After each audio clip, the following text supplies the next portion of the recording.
जिल्हा परिषद, पंचायत समिती, नगरपालिका व नगरपंचायतीच्या निवडणुकांचे आदेश निघाल्याने प्रशासकीय यंत्रणा देखील कामाला लागली आहे.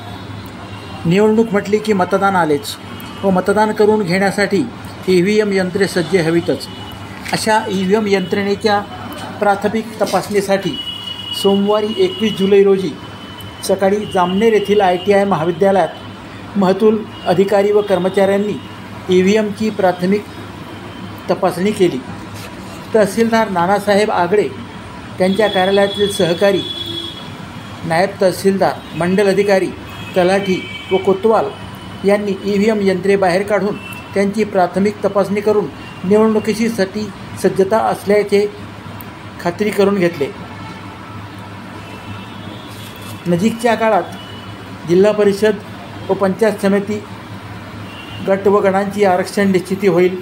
तसेच जामनेर नगरपालिका, शेंदुर्णी नगरपंचायत यांचीही निवडणूक होऊ घातल्याने यासाठीही EVM यंत्र लागतील.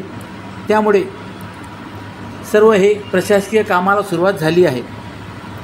शेंदुर्णी व जामनेर नगरपालिकेच्या निवडणुकीची प्रभाग रचना लवकरच जाहीर होण्याची शक्यता असून त्यानंतर आरक्षण निश्चिती होईल.